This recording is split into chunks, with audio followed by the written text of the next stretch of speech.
अस्सलाम वालेकुम, welcome to smart work zone. आज हम CS 602 की मिड टर्म की प्रिपरेशन स्टार्ट कर रहे हैं।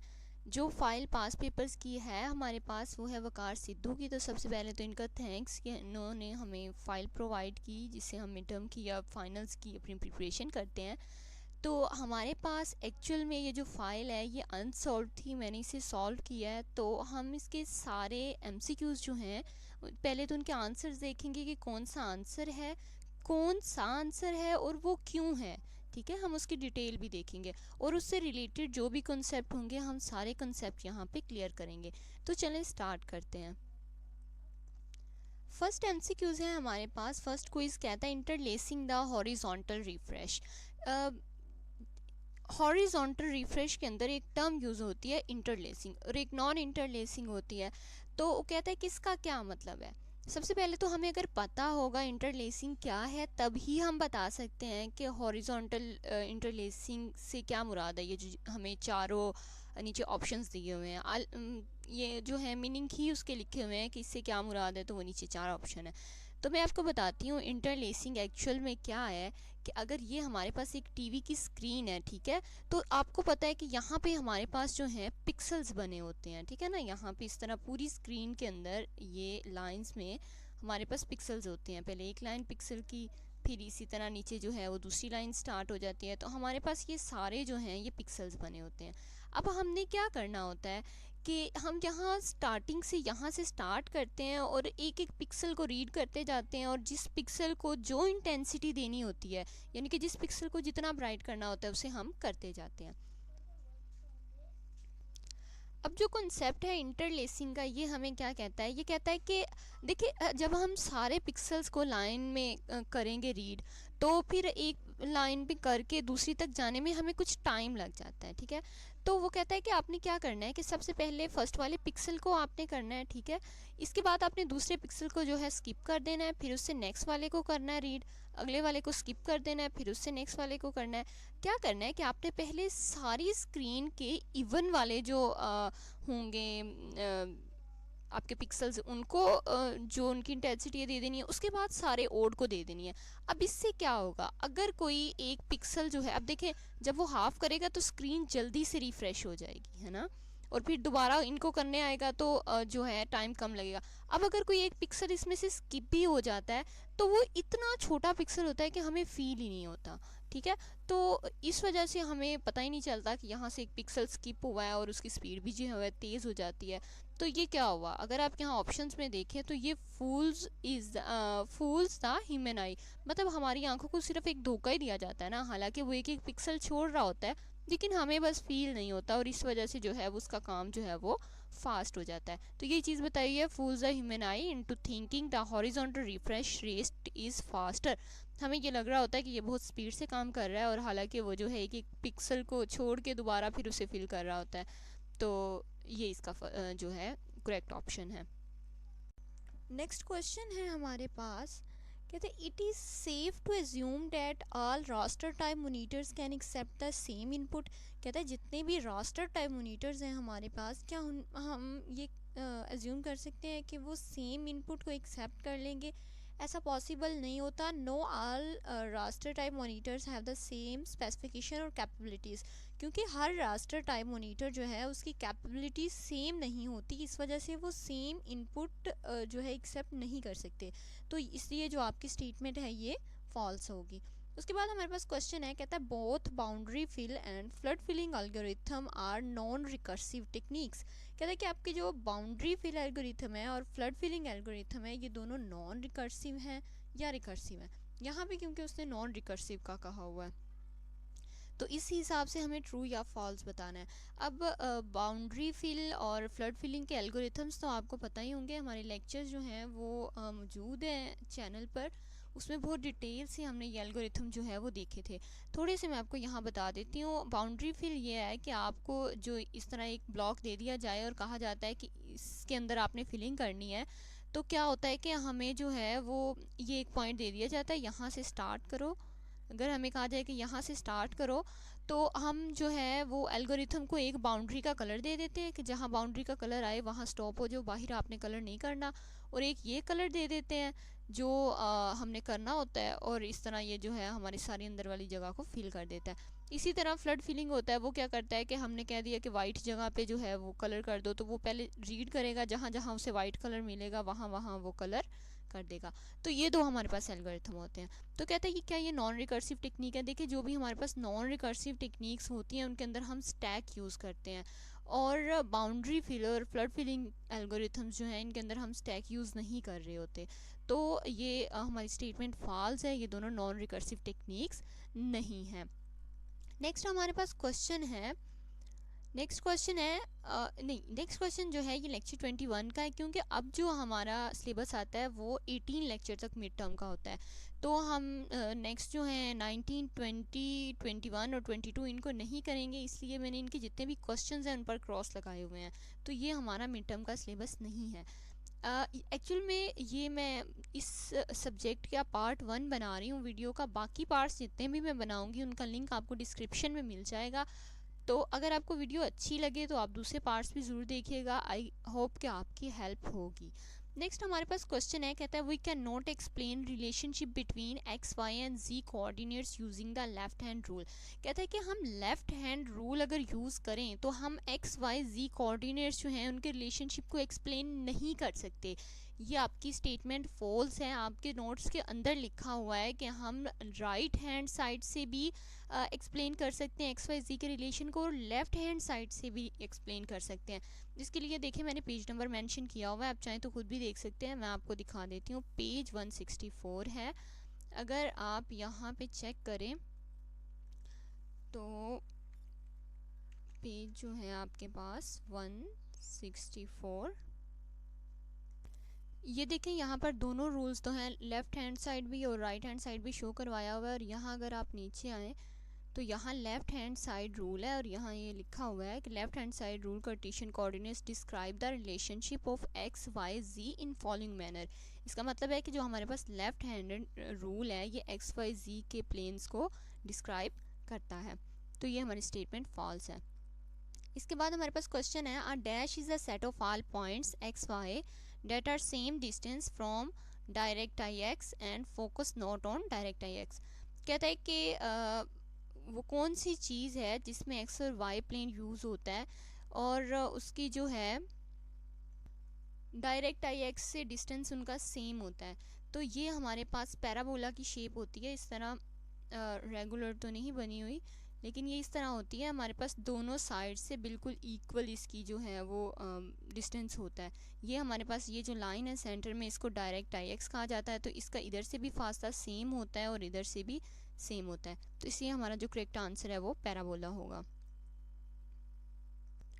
नेक्स्ट क्वेश्चन है, rotating a point requires that you know the coordinates for the point and also know the rotation angle. कहता है कि अगर आपके पास कोई ऑब्जेक्ट है और उस ऑब्जेक्ट की जो है हमने रोटेशन करवानी है, तो रोटेशन करवाने के लिए यहाँ पे लिखा हुआ है कि दो चीज़ें आपको चाहिए। एक तो आपको उसके जो हैं वो कोऑर्डिनेट्स पॉइंट के लिए चाहिए और रोटेशन एंगल चाहिए। तो बिल्कुल हमें दो चीज़ें चाहिए होती हैं। सबसे पहले तो हमें इसका ओरिजिनल पॉइंट पता होना चाहिए, जैसे कि इसका जो है वो एक्सिस कौन सा है और इसे कितने एंगल पे हमने रोटेट करवाना है, ये चीज़ पता होनी चाहिए। जब हमें ये दो चीज़ें पता होती हैं तो फिर हम अपनी रोटेशन जो है वो प्रोसेस रोटेशन का कर सकते हैं। तो यहाँ पे यही दो चीज़ें मेंशन की हुई हैं, इसलिए हमारा जो आंसर ये ट्रू है। नीचे हमारे पास क्वेश्चन है, the boundary fill method requires the coordinates of. Boundary fill method जो है इसके लिए कौन से कोऑर्डिनेट्स जो हैं वो रिक्वायर होते हैं।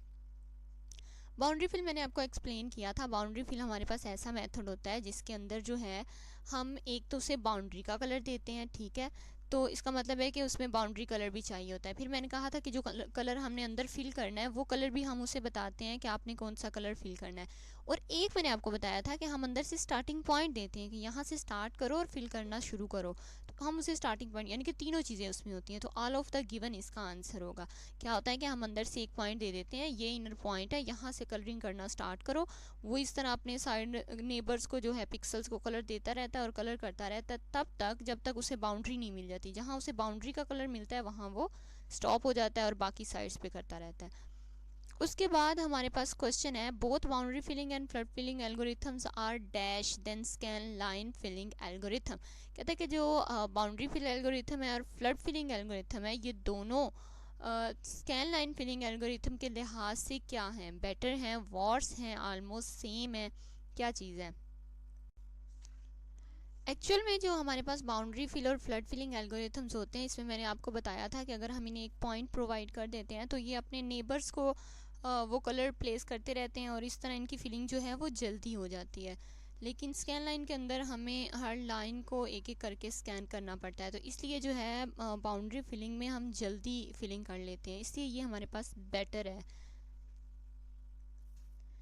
नेक्स्ट क्वेश्चन है हमारे पास, discard a line with both end points outside clipping boundaries are called edge. कहता है कि अगर आपके पास एक लाइन है, यूँ समझ लें कि हमने जो क्लिपिंग करनी थी वो हमने इतने हिस्से की क्लिपिंग करनी है। क्लिपिंग आप जानते हैं क्या चीज़ होती है। क्लिपिंग यानी कि हम किसी ख़ास हिस्से का यूँ समझ लें स्क्रीनशॉट ले लेते हैं। तो ये अगर हमने इतने हिस्से की क्लिपिंग करनी है तो वो कहता है कि अगर discard line with both end points outside clipping boundaries, अगर आपके दोनों जो एंड पॉइंट्स हैं, यहाँ पे एक लाइन लगी हुई है और उस लाइन के जो हैं वो दोनों ही एंड पॉइंट्स बाहर हैं, ठीक है।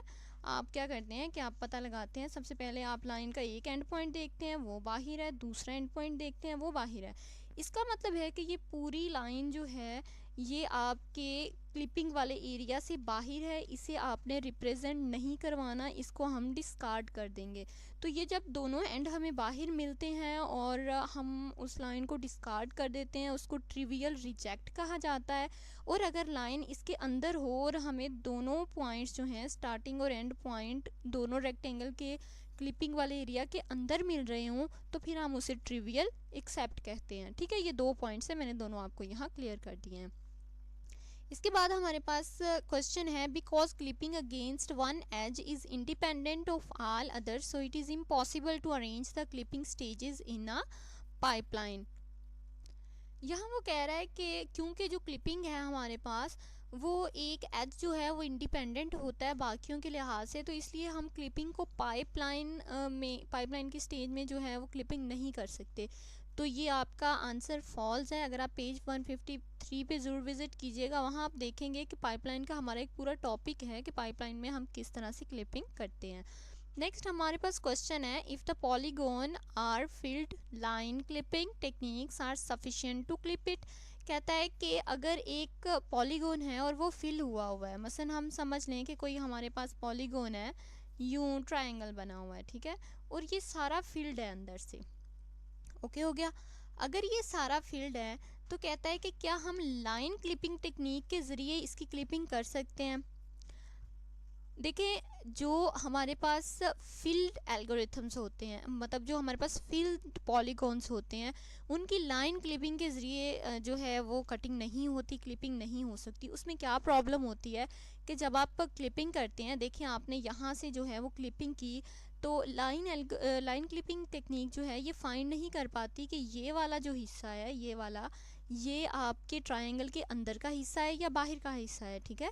तो ये इस चीज़ को जो है ओवरकम नहीं कर पाती, इसलिए लाइन क्लिपिंग टेक्निक जो है ये फील्ड पॉलीगॉन्स के लिए नहीं सही होती। अगर हमारे पास अनफील्ड पॉलीगॉन हो तो उसके लिए हम लाइन क्लिपिंग टेक्निक यूज़ करते हैं। फील्ड पॉलीगॉन्स के लिए हम पॉलीगॉन क्लिपिंग टेक्निक होती है हमारे पास, वो टेक्निक हम यूज़ करते हैं। ये आपके पास पेज 144 पे इसका आंसर लिखा हुआ है, आप ज़रूर अपने नोट्स पे विजिट कीजिएगा। उसके बाद हमारे पास क्वेश्चन आता है, according to architecture of raster graphic system display processor memory will act as. कहता है कि रास्टर ग्राफिक सिस्टम के आर्किटेक्चर के मुताबिक जो है उसकी जो डिस्प्ले प्रोसेसर मेमोरी है वो किस तरह काम कर रही होती है, वो एज अ सिस्टम मेमोरी जो है वो हमें शो हो रही होती है, या वो act as a system memory कर रही होती है। तो इसलिए इसका जो करेक्ट आंसर है वो होगा सिस्टम मेमोरी। उसके बाद हमारे पास क्वेश्चन है, in video text memory dash are use to display a character. कहता है कि जब आप वीडियो टेक्स्ट मेमोरी की बात कर रहे हों तो आपको एक करैक्टर को डिस्प्ले करवाने के लिए कितनी बाइट्स यूज़ करनी पड़ती हैं। तो उसके लिए हमें जो है वो 2 बाइट्स यूज़ करनी पड़ती हैं। ये भी आपकी नोट्स में सारे आंसर जो हैं वो एज इट इज़ लिखे हुए हैं, आपने अगर लेक्चर्स लिए हैं तो आपको इन सब का पता होगा। ये मैंने सॉरी यहाँ बिट लिख दिया है, बाइट लिखा होता है। एक बाइट जो है वो हमारे करेक्टर के कलर्स को डिस्प्ले करता है, और दूसरा करेक्टर जो है वो हमारे जो करेक्टर लिखा जा रहा है उसकी इंटेंसिटी को डिस्प्ले करेगा। कि यानी कि अगर आपका कोई करेक्टर है तो उसका कलर कौन सा है ये फर्स्ट बाइट बताएगी, और उसकी इंटेंसिटी क्या है ये हमारी सेकंड बाइट बताएगी। तो 2 बाइट्स यूज़ होती हैं इसमें। अगर इस वीडियो से आपकी हेल्प हो रही है तो चैनल को ज़रूर सब्सक्राइब कीजिएगा, और अगर आपने पहले से सब्सक्राइब किया हुआ है तो आप अपनी दूसरी डिवाइसेस से भी सब्सक्राइब कर सकते हैं, क्योंकि सब्सक्राइबर्स बहुत ज़रूरी हैं। तो चलें नेक्स्ट क्वेश्चन देखते हैं। नेक्स्ट क्वेश्चन है हमारे पास, various curve functions are useful in. कहते हैं कि जो कर्व फंक्शंस होते हैं हमारे पास उन्हें हम कहाँ यूज़ करते हैं। तो अगर आप पेज 69 चेक करें तो वहाँ पे ये तीनों ऑप्शंस लिखे हुए हैं कि जो हमारे पास कर्व फंक्शंस होते हैं, कर्व फंक्शंस यानी कि वो पैराबोला और इस तरह की जो शेप्स होती हैं वो हमारी ऑब्जेक्ट मॉडलिंग में भी यूज़ की जाती हैं, ग्राफिक एप्लीकेशंस जो होती हैं उनमें भी यूज़ की जाती हैं, और एनिमेशन पाथ स्पेसिफिकेशन के लिए भी यूज़ की जाती हैं। तो इसलिए इसका जो करेक्ट आंसर है वो हमारे पास ऑल ऑफ द गिवन होगा। इसके बाद हमारे पास क्वेश्चन है, dash transformation produce shape distortion as if object were composed of layers that are caused to slide over each other। वो कहता है कि वो कौन सी ट्रांसफॉर्मेशन है जिसके अंदर क्या होता है कि हमारी जो शेप होती है उसका डिस्टॉर्शन, शेप की डिस्टॉर्शन हम शो करवाते हैं। और एक ऑब्जेक्ट जो है वो कंपोज ऑफ लेयर्स, उसकी लेयर जो है स्लाइड एक दूसरे के ऊपर जो है उसकी लेयर्स को हम पुट कर देते हैं। तो ये हमारे पास आंसर है शेयर। ये शेयर होता है। ये शेयर किस तरह होता है, ये जैसे कार्ड्स नहीं होते, कार्ड्स को हम एक दूसरे के ऊपर रख देते हैं, बिल्कुल इसी तरह इसकी लेयर्स होती हैं जिन्हें हम एक दूसरे के ऊपर प्लेस कर देते हैं। तो ये जो डिसॉर्शन वाला, और आपको कहा जाए कि अगर वो स्लाइड्स जिसमें हम एक दूसरे के ऊपर रख देते हैं तो वो हमारे पास शेयर होता है। ठीक है, तो यहाँ पे हमारा ये करेक्ट आंसर है। ट्रांसलेशन क्या होता है, ट्रांसलेशन ये होता है कि आपका एक ऑब्जेक्ट है यहाँ, तो आपने इसे सीधी लाइन में एक जगह से दूसरी जगह अगर मूव करेंगे तो वो आपकी ट्रांसलेशन होगी। रिफ्लेक्शन क्या होती है कि हम किसी भी ऑब्जेक्ट को 180 डिग्री पर जब रोटेट कर देते हैं तो वो हमारे पास रिफ्लेक्शन होती है। और इसके बाद हमारे पास जो है फोर्थ वाला आंसर वो रोटेशन है। रोटेशन आपको पता है कि हम किसी भी ऑब्जेक्ट का जब एंगल चेंज कर देते हैं तो वो रोटेट कर जाता है। ठीक है, उसके बाद हमारे पास ये क्वेश्चन है, ये हमारा लेक्चर 19 से है तो इसे हम स्किप कर देंगे। ये भी हमारा लेक्चर 19 और 22 थे, तो हमने तीनों वो जो क्वेश्चंस हैं वो स्किप कर दिए क्योंकि वो हमारे सिलेबस के नहीं हैं। अब हमारे पास क्वेश्चन आता है, computer graphics are used in. Computer graphics जो है वो कहाँ यूज़ की जाती है। तो कंप्यूटर ग्राफिक आप अगर खुद भी इमेजिन करें तो ग्राफिक्स तो आजकल हर जगह यूज़ हो रही है। तो गेम डेवलपमेंट में भी कंप्यूटर ग्राफिक्स यूज़ की जाती है, जब मूवीज़ की डेवलपमेंट होती है उसमें भी की जाती है। जितनी भी हमारे पास एनिमेटेड मूवीज़ होती हैं वो कंप्यूटर ग्राफिक्स की हेल्प से ही बनाई जाती हैं, और सिमुलेशंस के अंदर भी कंप्यूटर ग्राफिक्स यूज़ की जाती है। तो इसका आंसर होगा ऑल ऑफ द गिवन। उसके बाद हमारे पास क्वेश्चन है, monochrome adapter M is a single colour adapter. कहते हैं कि जो मोनोक्रोमिक अडॉप्टर है ये सिंगल कलर अडॉप्टर है। तो आपको मोनो से ही पता चल रहा होगा, मोनोक्रोम का मतलब है कि सिंगल कलर, तो ये हमारी स्टेटमेंट ट्रू है। इसके बाद हमारे पास क्वेश्चन है, we can explain relationship between X Y and Z coordinates using left hand rule. क्या हम लेफ्ट हैंड रूल से एक्स वाई जी के कोऑर्डिनेट्स को एक्सप्लेन कर सकते हैं। तो यस कर सकते हैं। हमने अभी देखा था, पहले जब ये क्वेश्चन आया था तो हमने देखा था कि लेफ्ट हैंड साइड और राइट हैंड साइड दोनों से हम एक्सप्लेन कर सकते हैं। तो ये हमारी स्टेटमेंट ट्रू है। उसके बाद हमारे पास क्वेश्चन है, the last column of the अफाइन transform matrix does not affect vectors. तो क्या देखिए, जो अफाइन का लास्ट कॉलम होता है हमारे पास, ये एक फिक्स्ड पॉइंट की तरह काम कर रहा होता है। तो ये ना तो हमारी डायरेक्शन और डिस्टेंस को इफ़ेक्ट करता है और ना ही जो हमारी ट्रांसफॉर्मेशन है उसको इफ़ेक्ट कर रहा होता है किसी तरह से। तो यही बात उसने की है कि ये डज़ नॉट इफ़ेक्ट वेक्टर्स, कि ये वेक्टर्स को इफ़ेक्ट नहीं करता। तो ये हमारी स्टेटमेंट ट्रू है। उसके बाद हमारे पास क्वेश्चन है, plasma panel displays use a gas mixture and phosphorus coating for showing displays. कहते हैं कि जो प्लाज्मा पैनल डिस्प्लेज हैं उनके अंदर गैस मिक्सचर यूज़ किया जाता है और फॉस्फोरस कोटिंग जो है वो यूज़ की जाती है। तो बिल्कुल ऐसा ही होता है, ये हमारा बिल्कुल वो ट्यूब लाइट्स का जो जैसे पहले ट्यूब लाइट्स चलती थी उसी तरह का इसका प्रोसेस होता है। दो लेयर के अंदर जो है गैस डाल दी जाती है, और जब वो गैस एक्साइट होती है, गैस को जब यूँ समझ लें कि करंट या वोल्टेज दी जाती है तो गैस एक्साइट होती है, और उसके जो इलेक्ट्रॉन्स हैं वो भी एक्साइट हो जाते हैं और उस वजह से जो है हमारा जो प्लाज्मा पैनल डिस्प्ले इसमें हमें डिस्प्ले नज़र आता है। तो ये हमारी स्टेटमेंट जो है ये ट्रू है। नेक्स्ट हमारे पास क्वेश्चन है, कहते हैं कि आपको एक स्टेटमेंट दी हुई है A square X square over A square minus Y square over B square is equal to 1। कहते हैं ये इक्वेशन किसकी है, क्या ये सर्कल की है, पैराबोला की है, हाइपरबोला की है, एलिप्स की है। आपके पेज नंबर 70 पे इन सब की इक्वेशंस लिखी हुई हैं। तो चलिए मैं आपको विजिट करवाती हूँ। तो ये देखिए यहाँ पर पेज 70 पे, ये देखिए पेज 70 पे आपको ये मैं ग्राफ शो करवा रही हूँ। यहाँ पे हमारे पास जो है वो इक्वेशंस लिखी हुई हैं और इस इक्वेशन की हम बात कर रहे थे, ठीक है। तो अगर ये इक्वेशन देखें तो ये हमारे पास हाइपरबोला की इक्वेशन है। इसी तरह आपके पास पैराबोला की, एलिप्स, सर्कल सबकी लिखी हुई हैं। तो आपने यहाँ से इक्वेशन सबकी देख लेनी है, जो भी आपको आएगी आपने उसे टिक कर लेना है। तो यहाँ पे हमारा जो करेक्ट आंसर है वो हाइपरबोला है।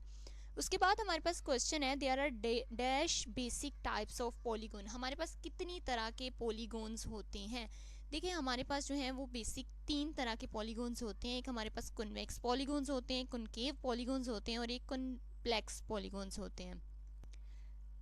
कॉन्वेक्स पॉलीगोन्स हमारे पास ऐसे पॉलीगोन्स होते हैं जिनके अंदर अगर हम लाइन ड्रॉ करें, अगर ये आप कह लें ये हमारा एक कॉन्वेक्स पॉलीगोन है, क्यों, इसके अंदर आप कोई भी 2 पॉइंट्स ले लें, ठीक है, और जब भी आप उन दोनों पॉइंट्स को मिलाएंगे तो ये किसी भी एज को क्रॉस नहीं करेगा। एज क्या होते हैं, ये जो लाइंस है हमारे पास बाउंड्री की, ये एज होते हैं। तो आप इसके अंदर कहीं भी 2 पॉइंट ले लें और आप उनको जब भी मैच करेंगे तो वो कभी भी किसी एज को क्रॉस नहीं करेगा, ठीक है। तो ऐसे ही शेप्स जिनमें हम जिसके अंदर कोई भी 2 पॉइंट्स लें और उनको मैच करें और वो एज को क्रॉस ना करें तो वो हमारे पास कॉन्वेक्स पॉलीगोन्स होते हैं। और ऐसे पॉलीगोन्स जिनके अंदर हम कोई 2 पॉइंट लें किसी भी ऐसे पॉइंट पे कि हम 2 पॉइंट अगर मैच करें और वो कट कर जाए एज को, तो इसका मतलब होता है वो कॉनकेव पॉलीगोन्स होते हैं। इसकी एग्जांपल मैं आपको यूँ दे सकती हूँ, अगर हमारे पास ये एक शेप बनी हो, ठीक है, और इस शेप के अंदर जब आप यहाँ पे और यहाँ पे 2 पॉइंट्स लेंगे, ठीक है, ये दोनों इनर साइड हमने लिए हैं ना पॉइंट, तो जब आप इनको मैच करेंगे तो ये देखें ये आपके एज को कट करेंगे। और जब ऐसा हो तो उसका मतलब है वो आपके पास कॉनकेव पॉलीगोन है। और कॉम्प्लेक्स पॉलीगोन्स कौन से होते हैं, देखें ऐसे पॉलीगोन्स जिनमें पता ही ना चले हम अपने पॉलीगोन के अंदर वाली साइड पे हैं या बाहर वाली साइड पे हैं। ये देखें ये हमारे पास एक ऐसी शेप है, अगर हम चेक करें तो ये पॉइंट हम एक्सप्लेन ही नहीं कर सकते अंदर है या बाहर, यानी कि हम यहाँ से आए तो हम कहेंगे कि ठीक है हम पॉलीगोन के अंदर आ गए, तो अब जब हम इधर आए हैं तो क्या हम अंदर हैं कि बाहर हैं, इस चीज़ को मतलब कॉम्प्लेक्सिटी आ जाती है इसमें। तो इस तरह के जो होते हैं उनको कॉम्प्लेक्स पॉलीगोन्स कहा जाता है। तो ये 3 इसकी बेसिक टाइप्स होती हैं, इसलिए हमारा 3 आंसर जो है वो करेक्ट आंसर होगा। उसके बाद हमारे पास क्वेश्चन है, dash polygons are basically concave polygons that may have self intersecting edges. वो कौन से पॉलीगोन्स आर बेसिकली कॉनकेव, कौन से पॉलीगोन्स हैं जिनको हम कॉनकेव पॉलीगोन्स भी कह सकते हैं। तो वो आपके पास कॉम्प्लेक्स पॉलीगोन्स है, मैंने आपको अभी बताया था कॉम्प्लेक्स पॉलीगोन्स और कॉनकेव, यानी कि देखें जो हमारे पास कॉम्प्लेक्स पॉलीगोन है उसकी भी प्रॉपर्टी ऐसे ही है कि जब हम कोई 2 पॉइंट्स उसके जब इस तरह ड्रॉ करेंगे लाइन तो वो इंटरसेक्ट करेगा एजेस को। तो इसका मतलब है कि जो कॉम्प्लेक्स होते हैं वो हमारे पास कॉनकेव पॉलीगोन्स भी होते हैं। तो ये हमारा करेक्ट आंसर होगा। इसके बाद हमारे पास जो क्वेश्चन है वो लिखा हुआ है, the actual filling process in boundary filling algorithm begins when a point dash of figure is selected. कहता है कि एक्चुअल फिलिंग प्रोसेस जो है बाउंड्री फिलिंग एल्गोरिथम में, इसके अंदर जो हम पॉइंट उसे देते हैं फिलिंग करने के लिए वो इनसाइड देते हैं या आउटसाइड देते हैं। तो मैंने आपको पहले भी ऊपर 2 दफ़ा एक्सप्लेन कर दिया बाउंड्री फिल एल्गोरिथम को, कि जब हम बाउंड्री फिल एल्गोरिथम करते हैं तो एक तो हम उसे बाउंड्री का कलर देते हैं और दूसरा जो है हम उसे वो कलर देते हैं जो हमने इसके अंदर फिल करना है, ठीक है, और थर्ड जो है हम एक पॉइंट उसे देते हैं और वो पॉइंट हमारी इनसाइड दी बाउंड्री होता है। तो फिर ये क्या करता है कि अपने साइड वाले पिक्सल्स को कलर देता रहता है और इस तरह से जो है हमारी फिलिंग स्टार्ट हो जाती है। तो जो हम पॉइंट फिलिंग के लिए उसे देते हैं वो हमारा इनसाइड द बाउंड्री होता है। तो ये हमारा करेक्ट आंसर होगा। इसके बाद हमारे पास क्वेश्चन है, कहता है in trivial accept reject test there are 4 bits of 9 region, bit 1 represent condition. कहते हैं कि जब ट्रिवियल एक्सेप्ट या ट्रिवियल रिजेक्ट टेस्ट की बात करते हैं हम, मैंने ट्रिवियल एक्सेप्ट और ट्रिवियल रिजेक्ट आपको बताया था कि जब किसी लाइन का स्टार्टिंग और एंडिंग पॉइंट दोनों आपके क्लिपिंग वाले बॉक्स के रेक्टेंगल के अंदर हों तो इसका मतलब है वो ट्रिवियल एक्सेप्ट है, और अगर दोनों पॉइंट्स बाहर हों तो इसका मतलब है वो ट्रिवियल रिजेक्ट है। तो कहता है अगर हमने चेक करना हो कि ये ट्रिवियल एक्सेप्ट है या ट्रिवियल रिजेक्ट है तो उसके लिए हम 4 बिट्स यूज़ करते हैं, bit 1, bit 2, bit 3 and bit 4। तो ये किस तरह से हमें बिट 1 का पूछ रहा है कि बिट 1 जो है वो हमें क्या बताती है। तो यहाँ मैंने जो है आपके पास इन चारों को यहाँ पेस्ट कर दिया, पेज 146 पे आपके पास नोट्स में ये लिखा हुआ है। तो बिट 1 जो है वो हमें ये एक्सप्लेन कर रही होती है कि outside half plane top edge और above top edge Y greater than Y max. ये क्या चीज़ है मैं आपको नोट्स पे ही दिखा देती हूँ। ये देखें, ये है हमारे पास वो, ठीक है। यहाँ वो बिट 1 की बात कर रहा है। तो बिट 1 क्या कहता है, देखें जो बिट 1 है ये हमारे पास बिट 1 है, मैं आपको यहाँ हाईलाइट करूँ अगर तो ये हमारे पास बिट 1 है, ठीक है।